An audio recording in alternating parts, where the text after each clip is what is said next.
Здравствуйте, друзья! Начинаем второе занятие по теме введения в фундаментальную экономику. Я сейчас включу демонстрацию экрана. Демонстрацию видно? Видно только серый квадратик посередине. Ну вот я его отодвигаю. Теперь нормально? Нет, все. Да, все хорошо. Меня на телефоне не видно. Хорошо. Значит, друзья, вот сегодня у нас будет второе занятие. Я долго думал о том, как нам устраивать экзамены. Понятно, что мы будем дистанционно, и по классической форме экзамен нам устраивать не будем. Это вот мы посоветовали с Марией Францевной Гербер и пришли к выводу, что экзамен мы устроим следующим образом. Значит, каждый получит задание и подготовит реферат на выбранную им тему. После этого будет уже последовательная защита этих рефератов. Причем вопросы будут задавать не только преподаватели, но и все участвующие могут докладчику задавать вопросы. После того, как доклад будет прочитан, то оценки будут ставить не только преподаватели, а оценки будут представить все слушатели. То есть будут оценивать, насколько хорошо справился слушатель с избранной им темой. Вот такую систему мы будем использовать. По этой части есть какие-нибудь вопросы? Вопросов нет? Тогда приступаем. Итак, тема нашего занятия – общественная производительность труда и факторы ее подавляющие.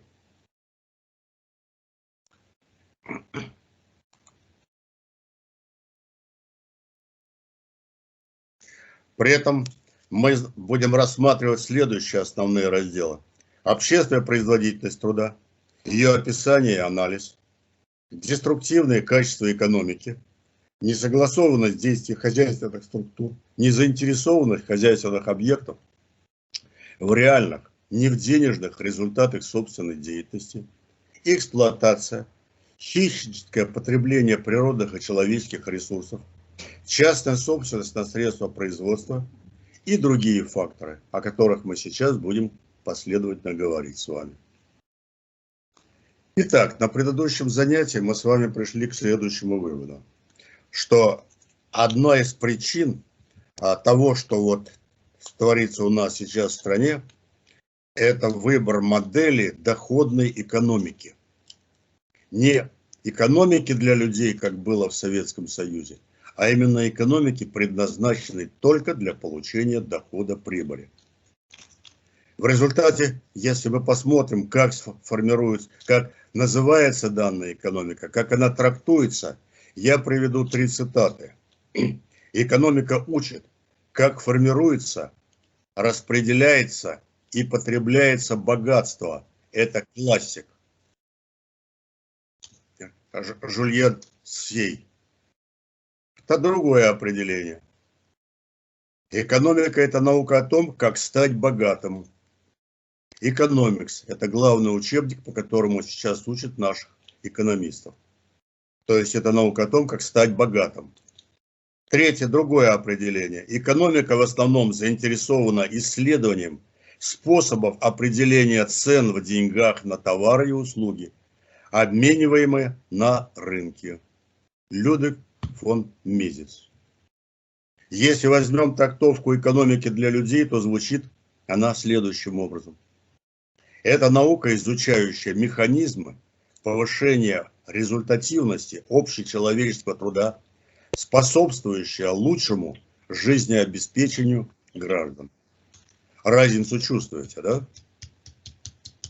И вот именно из такого определения и получается, как в том самом трамвае. Сели вы, например, на трамвай номер 5, а у него маршрут проложен через помойки, через всякого рода некрасивые места. И уже дальше вы сидите в этом трамвае, вы решение приняли. Сидите в этом трамвае, и вне зависимости от того, что бы вы ни думали, как бы вы ни вели себя, все равно трамвай будет идти по своему маршруту, и вы будете видеть все те же самые помойки и так далее. А если бы вы сели на трамвай номер 6, вот, тогда бы вы видели совсем другую ситуацию. Если вам не нравится вид, вы сидите в трамвае номер 5, вы можете делать все, что угодно. Вы можете менять водителя, вы можете устраивать митинги, вы можете ходить на демонстрацию, вы можете выступать с лозунгами, вы можете менять наименование институтов. Все равно вы находитесь в трамвае номер 5, и уже от вас ничего не зависит. Разница между этими двумя видами экономики принципиальная. Если экономика для получения дохода, вот тогда поневоле получается, что все стараются получать доход, а доход можно получать либо увеличивая, улучшая производство, либо просто отнимая деньги у других. В результате, простите, кто-то мешает. Так вот, я повторю сейчас. Товарищи, выключите, пожалуйста, свой звук. Мешает всем. Так вот, в доходной экономике, опять-таки, эксплуатация неизбежна. В позитивной экономике, экономике для людей, ставится вопрос о том, что экономика созидательная. То есть, иначе говоря, ставится вопрос о лучшем жизнеобеспечении граждан. В доходной экономике, если так, что можно получать доход, эксплуатируя других, то эксплуатация это будет, естественно, нарастать. При этом не ставится вопрос, вообще можно не ставить вопрос об улучшении производства. В экономике второго типа можно получать результаты только тогда, когда производительность труда будет расти. В экономике первого, вот, экономике доходной, появляется, она предназначена фактически для того, чтобы было больше богатых, а не меньше бедных. Поэтому, когда нынешнюю экономику пытаются менять, всякого рода ругать, то ругать ее фактически не за что. Перед ней ставится задача, чтобы было больше богатых, она ее прекрасно исполняет. А то, что при этом растет количество бедных, так она для этого и не предназначена, просто нынешняя модель экономики. И так далее. При этом очень часто многие люди считают, что даже находясь в трамвае номер 5, можно эту экономическую модель существенно улучшить. А именно заменить, например, руководителей, заменить какие-нибудь правила, вот, изменить какие-то производственные отношения и так далее. Вы можете предлагать и делать все, что угодно. Все равно вы будете сидеть в трамвае номер 5 и видеть вокруг помойки и прочую дрянь. Ничего от этого не делается. Существует очень много программ, которые считают, что если вот там улучшить и там улучшить, то в конечном итоге жизнь улучшится. Очень глубокое заблуждение. Потому что экономика – это система. Невозможно, например, чем бы вы ни кормили кота сплошным шоколадом, все равно тигр из него не вырастет. Это другая система. Биологическая и точно так же другая система экономическая. Очень многие экономисты, особенно вот те, которые имеют очень большие звания, значит, они считают, что можно, например, пользуясь инструментами доходной экономики, строить экономику для людей. То есть все инструменты, правила, которые используются в доходной экономике, якобы их используя, можно сделать, чтобы экономика была для людей. Еще раз, глубочайшее заблуждение. Если у вас в распоряжении топор и пила, вы можете сделать телегу. А вот уже автомобиль не сумеете сделать. Инструменты не те. С этой точки зрения понятно, что если мы хотим, чтобы вот экономика в нашей стране была совсем другой, качественно другой, то нам нужно обязательно строить экономику именно для людей. Вместе с тем, понятно, что правила законы и так далее для доходной экономики принципиально другие, чем для экономики позитивной, продуктивной. Поэтому нам все время вот пропаганда, телевидение, да весь образ окружающей нас жизни нас приучают к мысли, что доходная экономика – это единственное возможное, и лучше ее быть не может. Ну вот она такая, и все тут. Ничего подобного. Экономика для людей, понимаете, она совсем другая. Но, к сожалению, вот сейчас такова ситуация, что вся теория экономики, она описывает доходную, именно доходную ее форму. Экономика для людей, продуктивной экономики, эта теория сейчас практически не развита. Тот курс лекций, который я вам буду читать, он будет предназначен только для экономики, для людей, то есть только для позитивной экономики. Как ее можно построить, причем как можно перейти от доходной экономики, которая ныне у нас существует, к созидательной экономике, причем без каких-то революций и так далее. Об этом мы с вами будем говорить. Это фактически цель наших занятий. Так вот, на предыдущей лекции мы пришли к выводу, что если мы строим теорию не доходной, а полезной экономики, то структура ее выглядит вот следующим образом. Я уже рассказывал ее. А если, например, будет доходная экономика, тогда структура будет выглядеть совсем иначе. То есть тогда будет ставиться вопрос, что экономика должна быть организована так, чтобы был у кого-то больше доход. Поэтому структура будет совершенно иной. Вместе с тем современная организация именно вот такая, которая нарисована вот здесь вот. И поэтому знают это, не знают. В любом случае структура современной экономики выглядит вот таким образом, как изображено здесь на рисунке. И что бы мы ни делали, какие бы мы, например, как-то вот не трансформировали, вот, тем не менее, объективно, реально, структура вот именно этой экономики является той, которая является естественной, потому что вот это не естественная экономика. В природе такого нет и быть не может. Экономика в любом случае может быть только полезной экономикой. И поэтому человек в полезной экономике будет совсем другим, чем в экономике доходной. Так вот, если мы вернемся вот к этой структуре, мы в прошлый раз сделали следующие выводы. Что все вот эти вот составляющие, главное, это основной ствол дерева организации. Земля, добывающие отрасли, перерабатывающие, сфера распределения, предмета потребления, и это производственный цикл. Никуда от него не уйти. Так вот, чтобы этот цикл лучше работал, существует производственное обеспечение, а именно наука, энергетика, машиностроение, строительство, транспорт и так далее.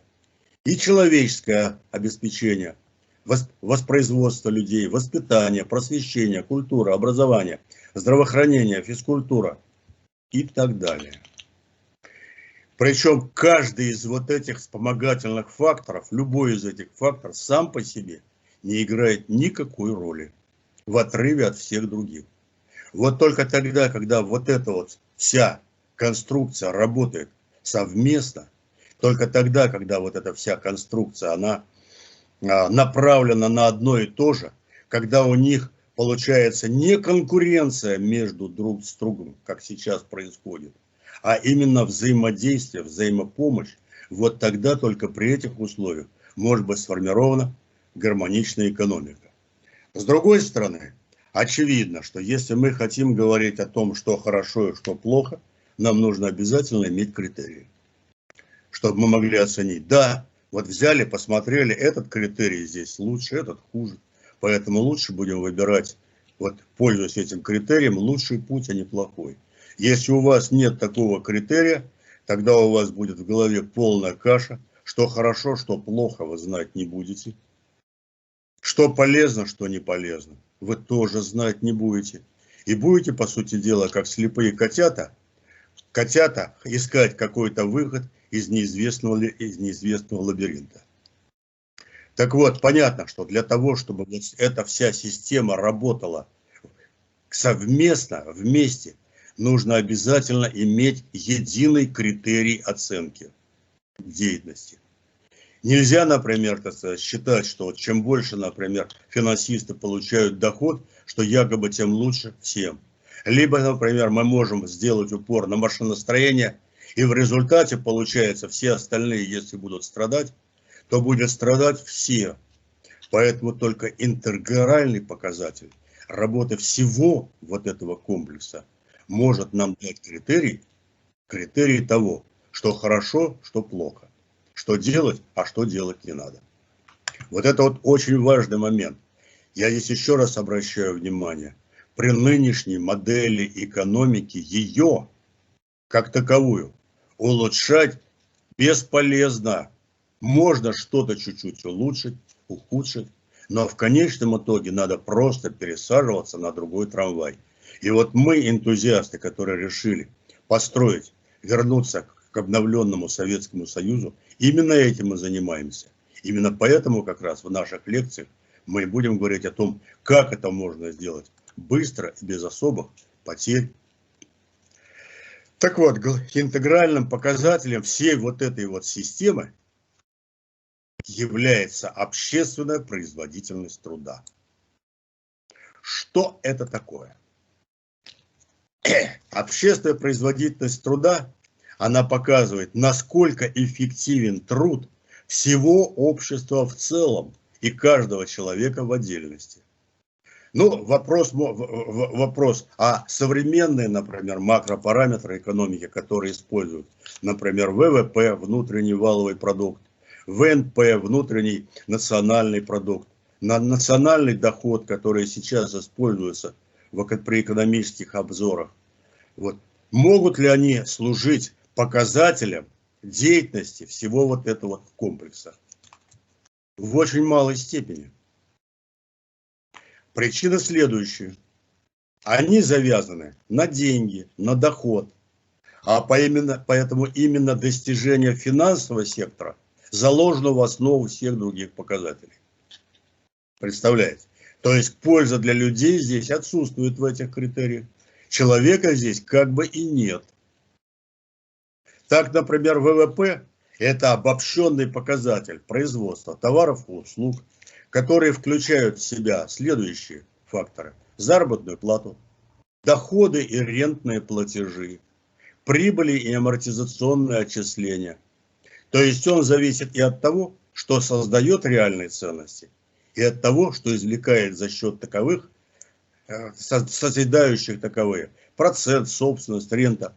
То есть фактически не производит ничто. И поэтому все остальные критерии точно такие же. И поэтому вот от такого, понимаете, такой вот винегрета различных факторов, а что созидает и что потребляет, не может сделать эти параметры достаточно мощными. Этот параметр на самом деле не работает. Например, по оценкам оказывается, что за последние 500 лет ВВП разных стран, если его оценивать по существующим критериям, вырос от 100 до 500 раз. Представляете, да? Если пользоваться данным критерием. Отсюда можно что? Люди за это время в 500 раз больше есть стали хлеба, мяса, молока, носить больше одежды. Да ничего подобного. А если это не так, если на жизнь людей данный показатель не влияет никак, то какова его цена этого показателя? 0. То есть он фактически мало что говорит в реальной экономике. Так вот, интегральным показателем работы всего хозяйства является общественная производительность труда. То есть общее количество изготавливаемых обществом средств предметов потребления на одного работника. Он характеризует коэффициент полезного действия общественного труда. Итак, интегральным, то есть общим, суммарным для всей вот этой вот структуры критериев является общественная производительность труда. И здесь в этом критерии заложены следующие факторы. Потому что у нас сейчас при нынешнем разделении труда нет ни одного продукта, который изготавливался бы одним работником. В любом случае, при изготовлении всего чего угодно, в том или иной форме участвует все общество. Взять, например, там, хлеб, взять одежду, все что угодно. Работает все общество. Поэтому здесь должен быть критерий вот такой вот интегральный. Причем мы уже говорили в прошлый раз, что целью производства является изготовление только предметов потребления. Производство средств производства не может являться целью. И здесь показано предметов потребления, причем приходящихся на одного работника. Среднего работника, почему мы в прошлый раз говорили, что мы считаем производительным всякий труд, который признается общественно необходимым. То есть мы не делим труд врача при такой оценке, рабочего, инженера, значит, военного и так далее. И поэтому этот коэффициент характеризует полезность действия общественного труда.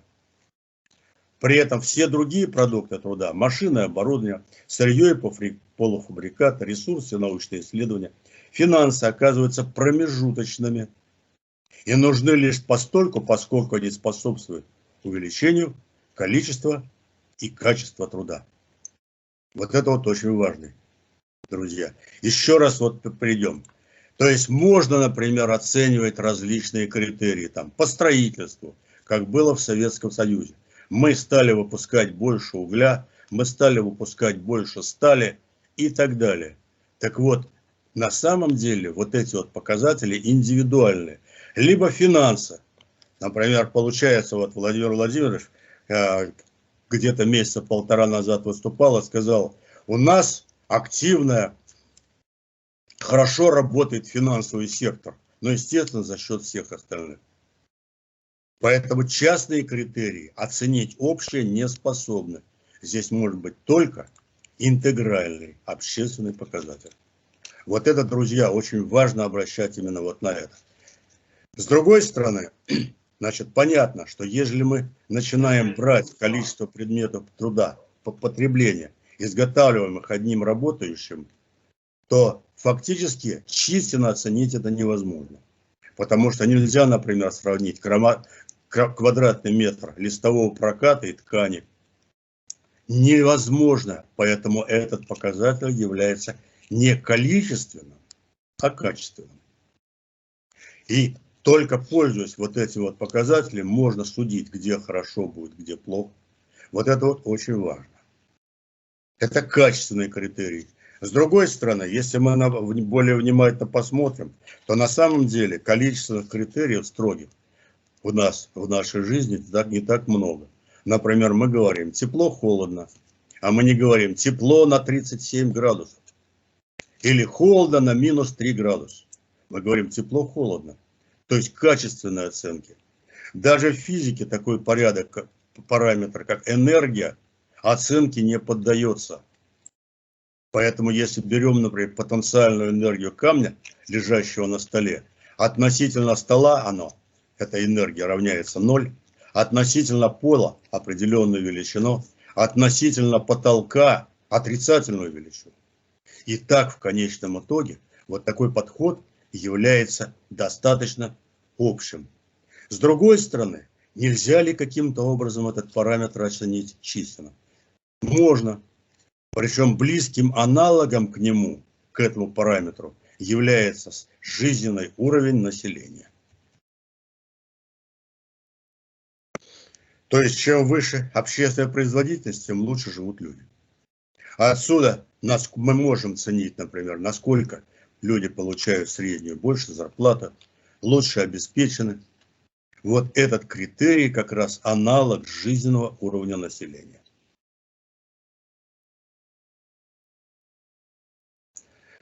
При этом ОПТ определяется не только состоянием науки и техники, образования и культуры, медицины и спорта, но также проводимой социальной и национальной политикой, ее нравственностью и гуманностью.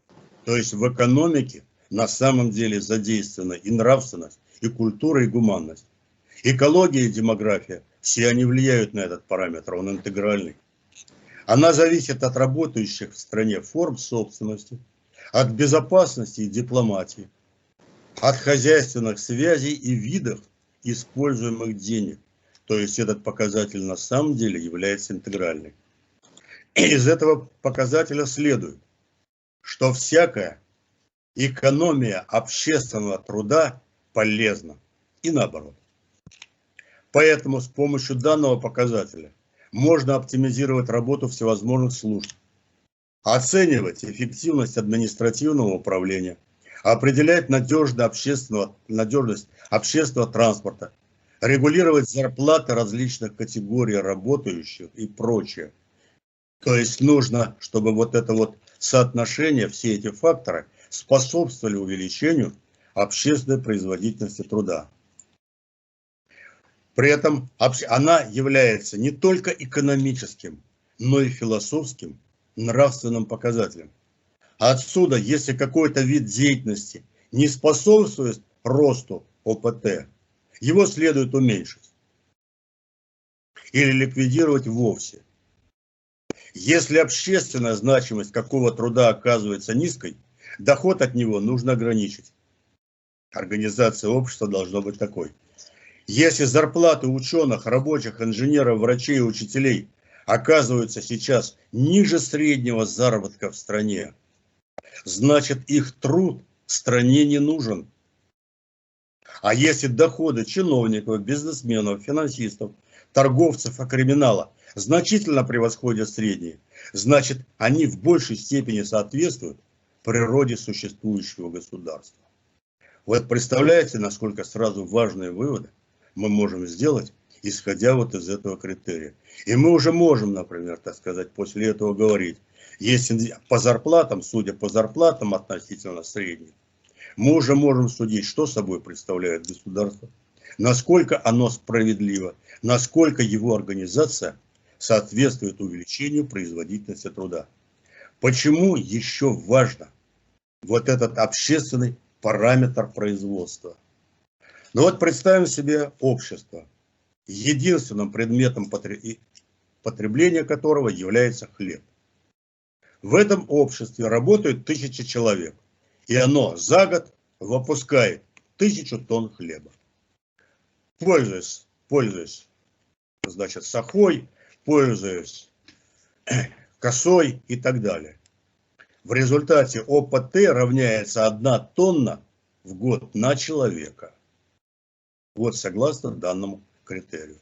Представим себе, что общество узнало про технический прогресс и решило 500 человек из своего состава выделить, чтобы они работали, создавали станки, чтобы создавали тракторы, комбайны, выпускали бензин, запчасти и прочее, прочее. И тогда в сельском хозяйстве останется уже только 500 человек. Итак, 500 человек, первый труд, он способствует выпуску хлеба, но это не хлеб. И вот представим себе, что после такой реорганизации уже стали в общество выпускать не 1000 тонн хлеба, а 1200. То есть общественная производительность труда общества увеличилась на 20%. С другой стороны, а в сельском хозяйстве 1200, а выпускает в сельском хозяйстве 500 человек. То есть якобы частный критерий, общественная производительность увеличилась в 2,4 раза. На самом деле 1,2, а согласно этому критерию 2,4. Понимаете, насколько частные критерии не соответствуют действительности? Вот это вот очень важно, то есть нужно обязательно общественно. Представим себе другой случай. Например, после этой реорганизации вместо 1200 тонн стали производить 800 тонн. То есть общественная производительность труда упала на 20%. А в сельском хозяйстве все равно производительность труда при этом выросла в 1,6 раза. То есть на самом деле реорганизация принесла вред обществу, А частый критерий – полный оптимизм.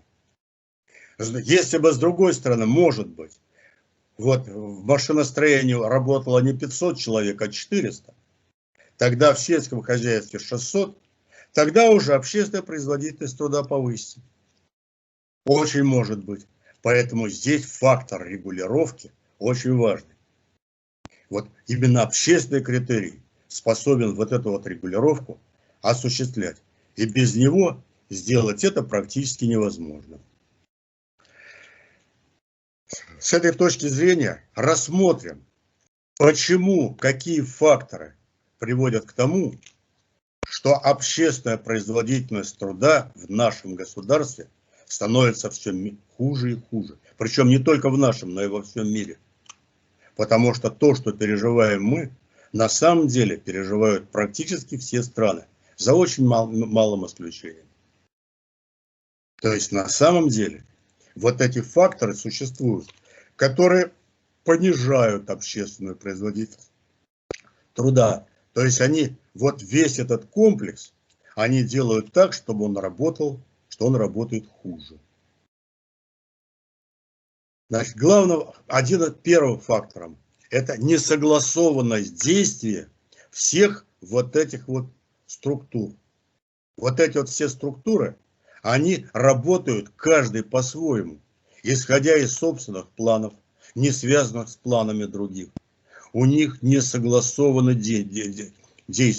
И в результате получается, как в оркестре, когда каждый музыкант играет свое, и вместо этого получается, естественно, не симфония, а какофония. Очень важный момент. Так вот, в действующей экономической модели отсутствует внятный порядок распределения совместно получаемого ими дохода, что усложняет работу объединяющих их сил. По этой причине каждая из отраслей хозяйства преследует собственные интересы, не радея об общественной пользе. То есть каждый идет своим путем, не обращая внимания на других. И от этого возникает несогласованность их действий. Вместо конструктивного сотрудничества процветает деструктивное соперничество, конкуренция. Уж смешнее не придумать.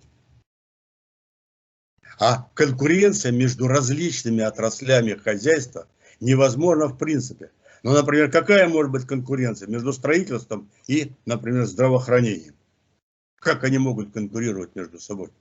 Или, например, между культурой и обороной? Как они могут конкурировать? Они должны обязательно помогать друг другу, содействовать. Так вот, в нынешней экономической ситуации они работают несогласованно. Это приносит колоссальный вред всей организации общественной. Вторая причина деструктивная – незаинтересованность хозяйственных субъектов в реальных, не денежных результатах собственной деятельности. Это относится не только к наемным работникам, администраторам, но и к политикам, бизнесменам. Каждый из них радеет только о собственной пользе. И общая заинтересованность от них замаскирована финансовыми успехами, личной выгодой, высокими зарплатами, прибылью, преференциями, а это совсем не одно и то же. Поэтому существующие стимулы организации работ зачастую приводят не к расцвету общественного производства, а к его подавлению, деградации. И вся нынешняя экономическая наука направлена именно на вот это, чтобы каждый родил о собственной пользе, но не об общественной. Это, конечно, приносит колоссальный вред всей организации общественного производства. Следующая причина плохой работы экономики – хищническое потребление природных и человеческих ресурсов. То есть стремление человека всецело потреблять природную ренту, получать сиюминутную выгоду, не считаясь глобальными ее последствиями. В результате современное производство формирует основу жизнедеятельности человека за счет уничтожения фундамента этой жизнедеятельности, то есть окружающей среды. В результате все последние десятилетия мы самым постыдным образом живем за счет природы, безумно и варварски расходуя накопленные ею за миллионы лет богатств за счет будущих поколений. В результате получается, вот парадокс такой, что когда в советское время строили, например, плотины, перегораживая на равнинах реки, Волгу и так далее, в результате затапливали громадные территории, нарушали рыбное хозяйство, поля уничтожались. И вот если прикинуть, например, вот окупит ли получаемая энергия все вот эти вот расходы, оказывается, не окупит. И такое производство, оно является всеобщим. То есть у нас считается, что рента производственная, она бесплатна. В цене, кстати, между прочим, производственная добавка не фигурирует. Поэтому происходит вот эта вот колоссальная борьба за рынки и так далее. Кровавые, ведутся войны и так далее. То есть это вот как раз та хищническая философия, которая заложена в основе нашей экономики. Следующий фактор, который препятствует развитию производства, это эксплуатация. То есть не эквивалентный, не рыночный обмен продуктами труда хозяйствующих субъектов и частных лиц. Эксплуатация проявляется и как подавление, грабеж человека человеком, и как паразитирование одного класса на других, и как грабеж некоторыми государствами остальных, и даже целых континентов. То есть это явление является сейчас всеобщим. Наличие эксплуатации, как и всякого сложного явления, обусловлено множеством причин. Здесь и физическое насилие, угрозы, грабеж, бандитизм, воровство, контрибуция. Ну, контрибуции, которые сейчас наша страна, например, платит Западу. Идеологический прессинг, обман, мошенничество, мировоззренческие, организационные, религиозные догмы, интеллектуальное порабощение, административный рэкет, использование власти в корыстных целях, взяточество, вымогательство, коррупция, привилегии. Финансовые факторы, ростовщичество, спекуляции, денежные ценовые аферы, биржевые игры. Вокруг нас это все настолько творится. Частная собственность на средства производства в нынешнем ее состоянии, которая слабо стимулирует производство, но нередко его подавляет. Денежный капитал, поскольку именно с его помощью человек легче всего ставится в зависимость, позволяющего отбирать у него все заработанное. В результате сейчас во всем мире происходит колоссальная борьба финансового и промышленного капитала. Победа промышленного капитала, то есть созидательного капитала, ведет к тому, что жизненный уровень людей начинает расти. Победа финансового капитала приводит к тому, что как раз люди начинают жить хуже. Последние годы, например, так сказать, финансовый капитал, он царствует во всем мире. То есть, иначе говоря, если перекладывать деньги из одних карманов в другие просто, ничего не создавая, то доход оказывается больше, чем если вы начинаете производить что-то. Вот такова сейчас реальность. И в мире, и в нашем государстве включительно. Я уже говорил о том, что частная собственность на средства производства может быть фактором, который подавляет производительность труда. В самом деле, частная собственность – это сложный феномен, обладающий множеством как положительных, так и отрицательных качеств. И ей нельзя приписывать какие-то сверхъестественные способности, как это делается нынешними идеологами. На самом деле собственность представляет собой своеобразное сочетание прав и обязанностей собственников перед обществом, создавшим указанные средства производства. Вот представим, чтобы пояснить вот это вот, представим себе, имеется завод. У него, вот видите, там 3 трубы, определенное количество работающих, станки, так, оборудование. Завод этот принадлежит обществу. Вдруг на завод приходит некто, с бумагой, с печатью гербовой, на которой написано, что теперь завод принадлежит ему. Появился частный собственник. Что от этого изменилось на заводе? Четвертая труба появилась из-за того, что появилась вот эта вот бумага? Нет, ничего не появилось. Может быть, вдруг количество работающих стало больше? Нет. То есть фактически это всего лишь юридический акт. Каковы реальность, которая следует из этого факта? Появляется некто, который, с одной стороны, якобы лично заинтересован в том, чтобы завод работал лучше. А с другой стороны, он теперь с заводом может делать все, что угодно. Хорошо, если собственник грамотный, старательный и старается эту собственность использовать во всеобщее благо. Но это крайняя редкость. Зато вот грабить производство сколько угодно. И мы в 90-е годы и сейчас наблюдаем это на каждом шагу.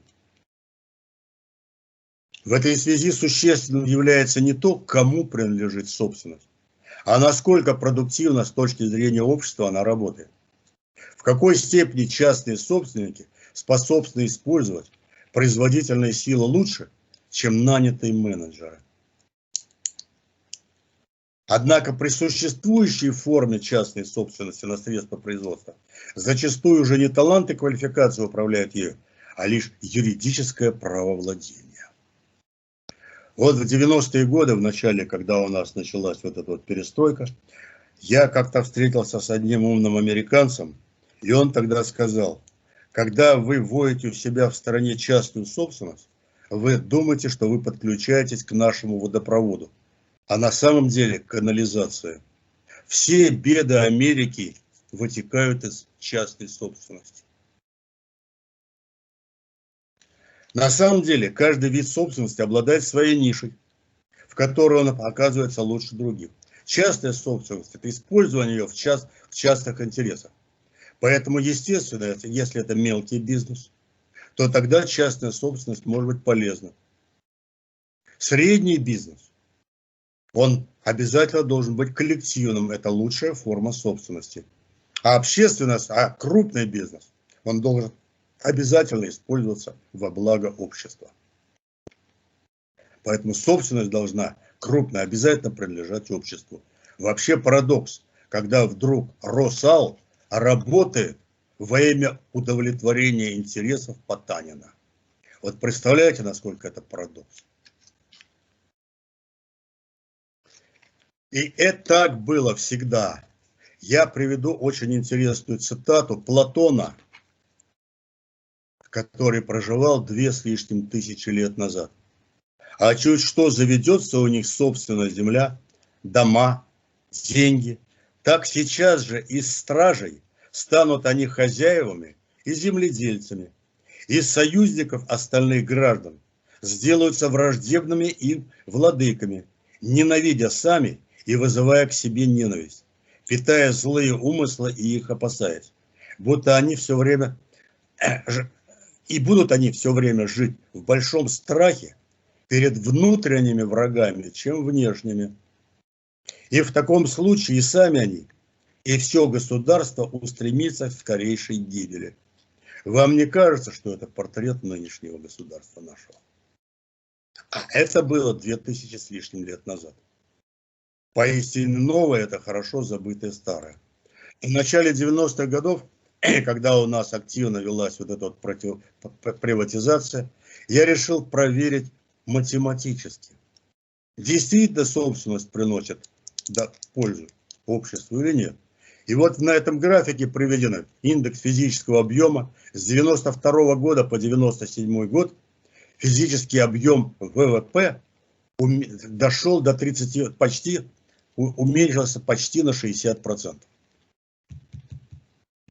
Но число приватизированных предприятий каждый раз резко росло. То есть производство работало хуже, а число приватизированных предприятий росло быстрее. Но на самом деле как раз именно приватизация являлась центром вот той реформы, о которой мы говорим в 90-х годах. Так вот, если вычислить коэффициент корреляции между указанными факторами, то есть степень воздействия одного из них на другой, то оказывается, что он отрицателен и равен минус 0,992. Эта величина настолько близка к минус единице, что можно утверждать абсолютно, что чем больше в России 90-х годов появлялось частных предприятий, тем хуже работала экономика. Этот факт математически строгий.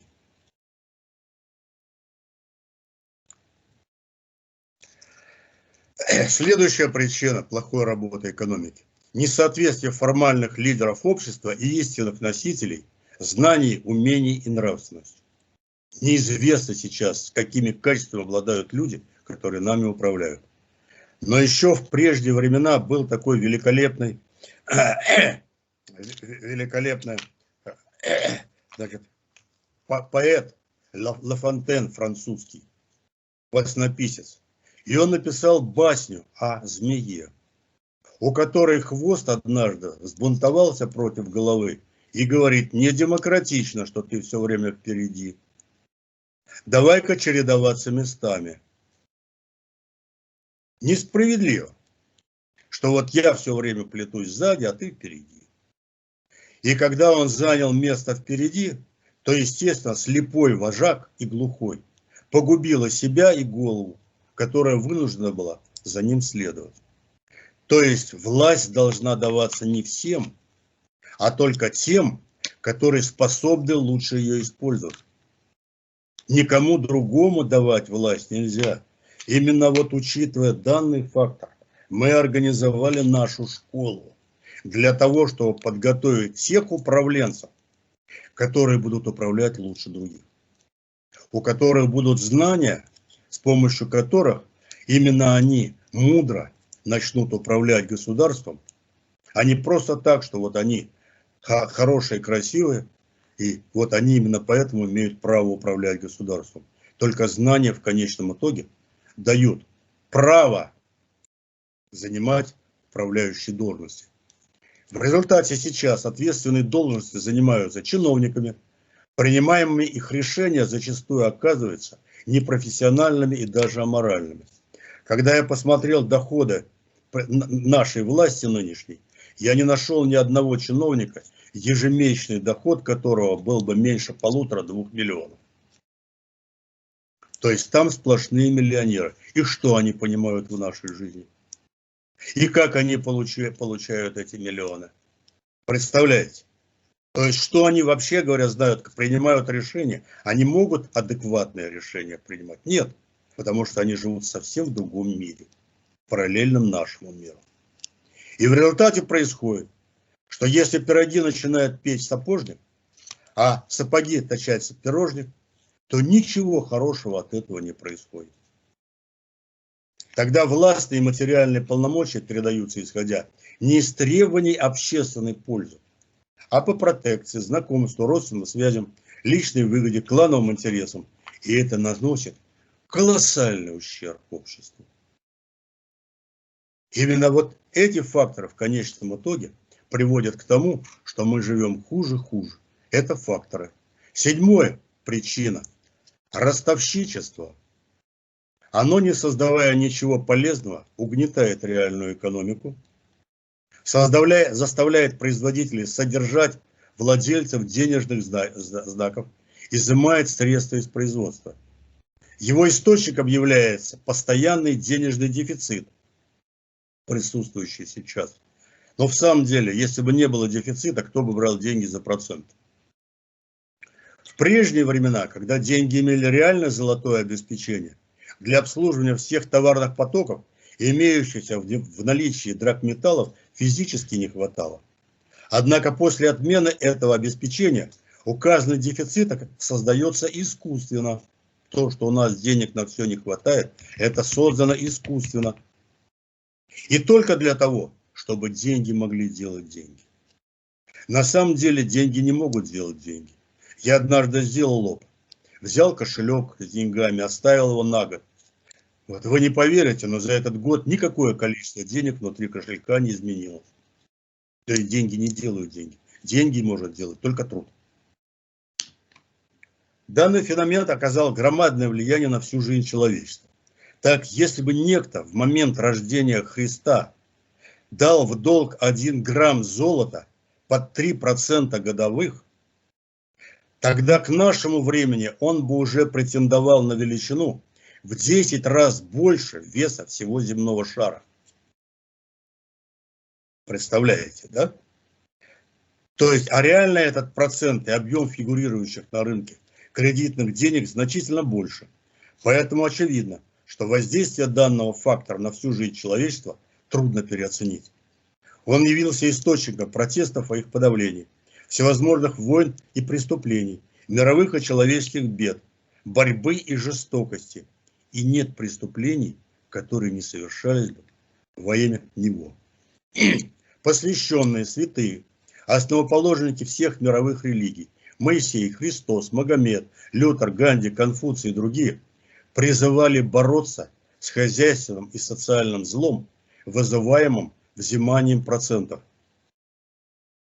Так, если дашь взаймы деньги своему брату, бедняку, никогда не поступай с ним как ростовщик. Тебе не позволено облагать его процентом. Книга Моисея, Ветхий Завет. Если у вас есть деньги, не давайте их в рост, а дайте тому, от кого вы не возьмете их. Во всем, как хотите, чтобы с вами поступали люди, так поступайте и вы с ними. Иисус Христос. В Евангелии от Луки сказано: и взаймы давайте, не ожидая ничего.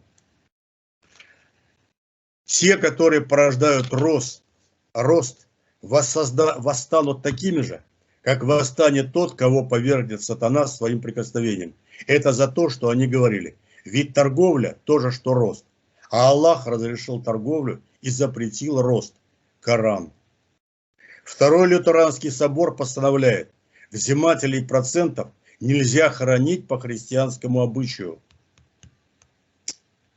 Итальянский богослов Фома Аквинский называл ростовщичество постыдным ремеслом, а взимание процентов трактовал как продажу того, чего нет, и как главный источник социального неравенства. Аристотель писал: ростовщика ненавидят вполне осознанно, справедливо, ибо деньги у него стали источником дохода, а не используются. Таких примеров можно приводить много высказываний. Тем не менее, ростовщичество у нас сейчас расцветает махровым цветом неимоверно. Все банки — это не что иное, как ростовщические конторы. Даже государственные структуры пытаются сейчас работать как ростовщики. И естественно, что это наносит колоссальный ущерб всем нам. И эти факторы, они объективны.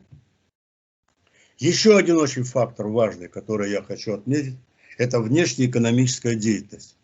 Ну вот недавно опять Владимир Владимирович выступал и говорит: у нас активное внешнеторговое сальдо.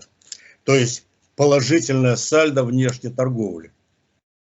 Иначе говоря, мы, например, вывозим товар, условно говоря, на 150 миллиардов долларов, а обратно ввозим только на 100 миллиардов долларов. В результате получается, вместо вполне конвертируемых товаров мы привозим зелененькие бумажечки. Стоимость, реальная стоимость 100-долларовой купюры 4 цента. И мы гордимся этим делом. То есть это не что иное, как проявление эксплуатации нашей страны другими странами. В результате в некоторые годы экспорт России превышал ее импорт почти в 3 раза в 1995 году. То есть фактически государство продавало на внешнем рынке свои товары на треть их номинальной стоимости. Понятно, что это обогащает некоторых частных лиц, но лишь этим ограничивается полезность такой торговли. То есть страна становится донором для государств, сальдо внешней торговли которых с Россией является отрицательным. Тем не менее, этим сальдом правительство гордится и всячески способствует его наращиванию. Проявляется это самым, вообще говоря, парадоксальным образом. Вы посмотрите, например, самое главное достоинство, к чему стремятся сейчас все наши предприятия, это выйти на внешний рынок. То есть, иначе говоря, обеспечивать потребности зарубежного населения, а не своего собственного. В результате внутренний рынок у нас оказался полностью подавленным. Наше производство в целом стремится работать лучше на западных товарищей, а не на свое собственное население. Вот представляете, к чему это приводит? С другой стороны, вот это вот положительное сальдо, вот эти денежки, куда они деваются? Но с одной стороны у нас жуткое воровство в стране, а так как получают у нас сейчас все-таки рубли, а рубли на Западе не принимаются, в результате получается, что эти рубли меняются на доллары, и доллары уходят. То есть это сальдо способствует тому, что нашу страну грабит весь мир сейчас активно. И чем больше этого сальдо, тем больше грабят. Я понимаю, что существуют очень глупые страны, там Америка, там Франция, Англия и прочее, у которых сальдо отрицательно. А вот у нас положительно, и мы этим гордимся. То есть чем больше нас грабят, вот представляете, насколько зомбируется наше население. Насколько у нас белое делается черным. Естественно, что существуют еще и другие факторы, которые можно отметить. Это именно и неквалификация, и незаинтересованность, понимаете, и прочее, можно еще много перечислять. Но вот я перечислил главные факторы, которые не дают нам возможность нормально жить. Мы в дальнейшем, когда будем с вами вот изучать, по сути дела, к каждому из этих факторов мы будем возвращаться и рассматривать, значит, как они тем или иным образом решаются. При этом я хочу здесь обратить ваше внимание, что последовательное решение этих проблем невозможно. Они могут решаться только вкупе, вместе. Вот просто так, значит, давайте одно сделаем, другое, третье. Экономика – это не пазл. Ее из составляющих не сложить. Поэтому, когда мы в дальнейшем будем изучать вот этот вопрос, мы будем касаться этого. На следующей лекции я уже буду говорить о положительных факторах, которые влияют на общественную производительность труда. То есть, что нам нужно сделать для того, чтобы жизнь становилась людей лучше. Какие факторы для этого используются. Вот, пожалуй, все, друзья, на сегодня. Благодарю за внимание. Если есть вопросы, готов ответить.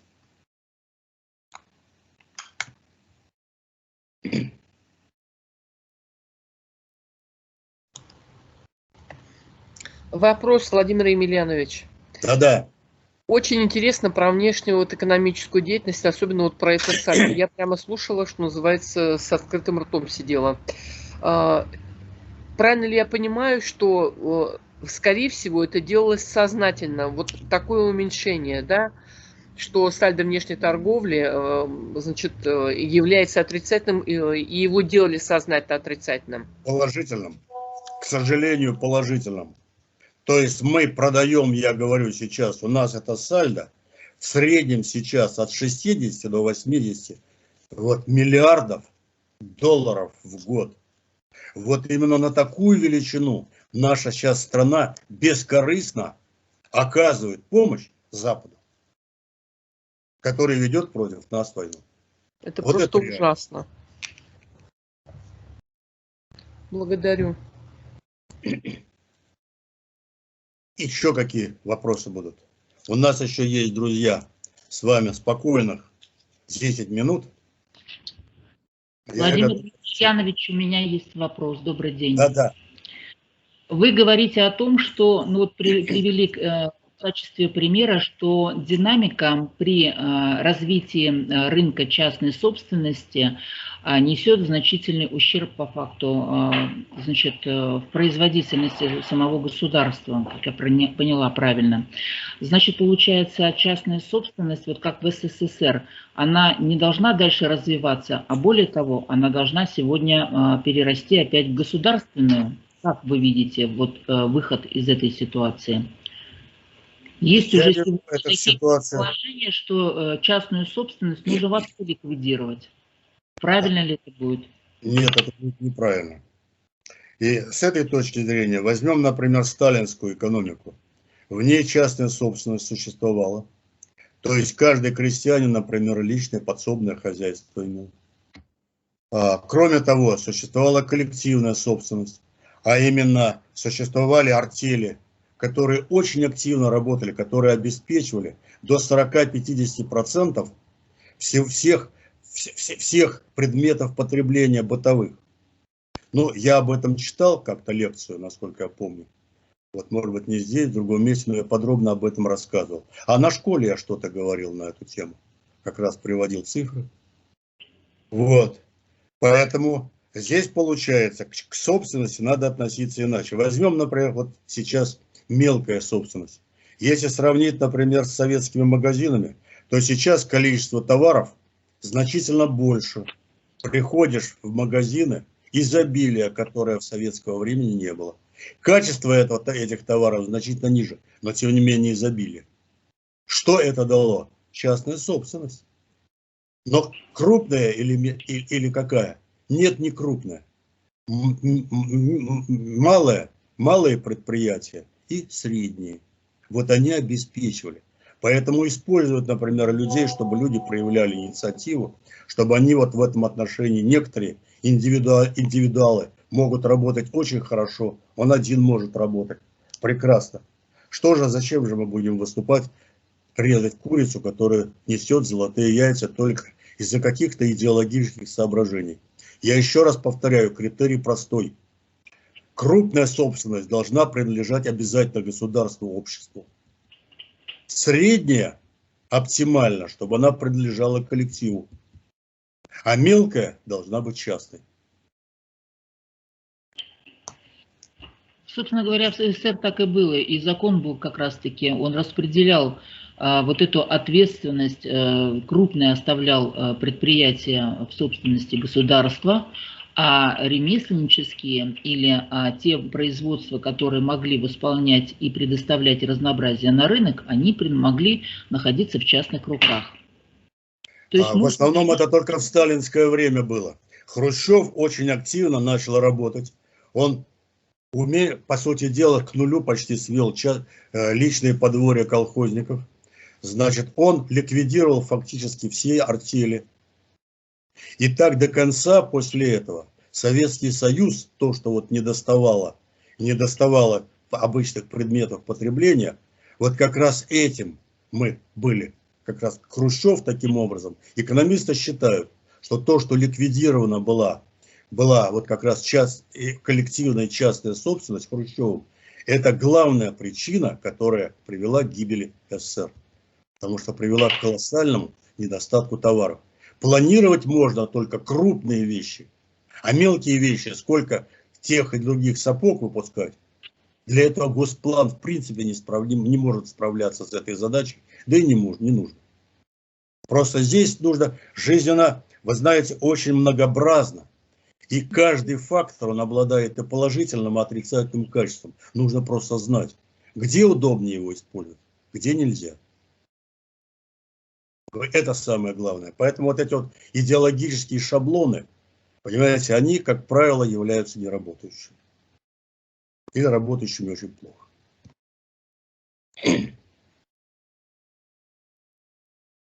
Благодарю.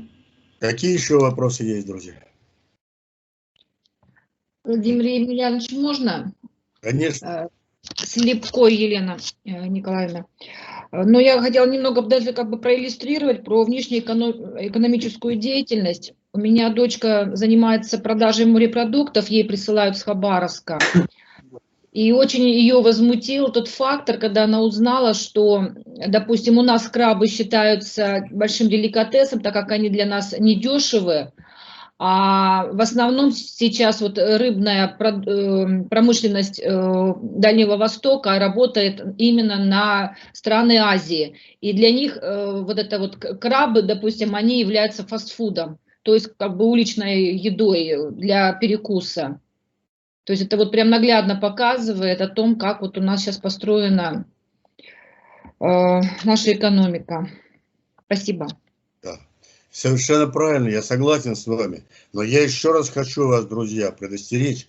вот, может быть, действительно уже говорил, а повторяю, понимаете, существующая вот эта проблема, которую перечислили, вот причину я вам указал, а как она проявляется в разных формах, совершенно в разных формах. Поэтому как раз, если мы будем переходить уже, вернее, переходим вот сейчас к строительству, понимаете, к возрождению СССР, возрождению, не повторению, но на новом качестве, мы обязательно должны использовать законы и правила, которые будут совсем другие. Нам нужно менять правила игры, потому что в шахматы играют по другим правилам, чем в карты. Вот в чем дело. Нужно сделать правила игры более человечными, гармоничными и справедливыми.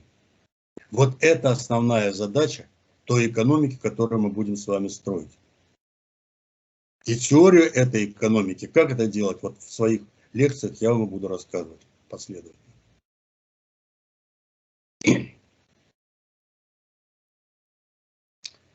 Друзья, у нас еще есть 3 минуты. Неужели все понятно? Какие вы счастливые. Мне еще не все понятно. Разрешите? А вам уже все понятно, да. Владимир Емельянович, да, понятно, вот все понятно, просто нету видения, вот как мы будем делать вот это все, да. Вот сталинская формула реализовали, значит, железный занавес, закрылись от всего мира, да, и внутри начали трудиться. Стали независимыми именно денежная масса, которая навязывала ФРС, мы от него отказались, мы самостоятельная денежная система независимая. А сейчас нам придется тоже как бы опускать железный занавес, закрыться и начинать вот это все трансформацию. Также придется, да, у нас не будет вот открытости. Я не думаю, что это надо будет. Нам нужно просто-напросто сделать так, что у нас, чтобы люди жили, по крайней мере, в 2 раза лучше, чем в окружающих странах. И если мы с вами этого добьемся, тогда нам не нужны будут ни занавеси, ничего. Нам придется, понимаете, так сказать, мы будем защищены. Все люди захотят жить так, как мы. Поэтому все наши основные проблемы находятся у нас здесь. И я буду говорить на следующей лекции о том, какие факторы повышают общественную производительность труда. Что нужно конкретно делать. Не просто призывать там, а что конкретно нужно будет делать. И мы дойдем до самой конкретики, до самой конкретной программы. А вот по поводу того, как разрушался СССР, ну, если будет желание, я могу прочитать лекцию очень подробно, как это происходило, что это делалось, каким образом. Но я думаю, что если будет такое желание, только после того, как мы завершим наш главный курс лекций. Я боюсь не успеть просто. Владимир Емельянович, да. Можно еще тоже вопрос по поводу того, что вот сейчас у нас полностью заполнены наши, ну, скажем так, магазины привезенными из-за границы товарами. Как мы будем тогда конкурировать? Все-таки высококачественная есть продукция, особенно техника, электротехника, электроника и так далее. Мы так и будем продолжать разрешать, ну, наверное, на первом этапе ввоз вот этой всей техники, пока мы не разовьем свою, либо, как вы это видите, либо что-то совместное организовывать. Все-таки это экономически, я считаю, важно. Ольга Павловна, а вот когда я буду читать налогообложение о налогах, вот этот вопрос очень подробно мы с вами обсудим. Существует масса рычагов сделать так, чтобы не они нас грабили, а мы их. Понимаете, да. Если мы грамотно будем, мы за счет них будем развивать собственное производство, согласно новому налоговому кодексу, который вот у меня разработан в свое время. И вот эти вот торговые сети, мы же понимаем, что пятерочки, магниты и прочее, они же все зарегистрированы там на Западе, а здесь сюда везут все, что у них там вся продукция проходит строжайший контроль, а у нас контроля здесь сейчас не происходит. Как нам конкурировать уже вот с такими магнатами? Ольга Павловна, то, что я знаю, я расскажу. Ага, Опять-таки, я, конечно, не Господь Бог, поэтому не могу сказать, что знаю. Все, но что-то я знаю. И я буду с вами делиться. Вопрос важный, правда? Конечно. Это очень серьезный вопрос, потому что, насколько я помню, вот эти вот пакеты для молока, для соков, помните, у нас появились вот эти треугольнички, а раньше были у нас эти самые бутылочки были стеклянные.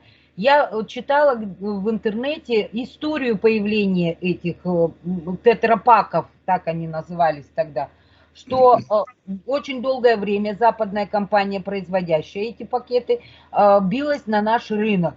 И я точно не помню, кто из тогда был генсеков, он как бы дал разрешение только на молочную продукцию, вот эти пакеты, чтобы дал технологию производства, либо не технологию, а стали производить здесь у нас на каком-то заводе. А потом бесцеремонно взял и выкинул этого, скажем так, хозяина. И у нас появились по всей стране эти Таких историй очень много, Ольга Павловна.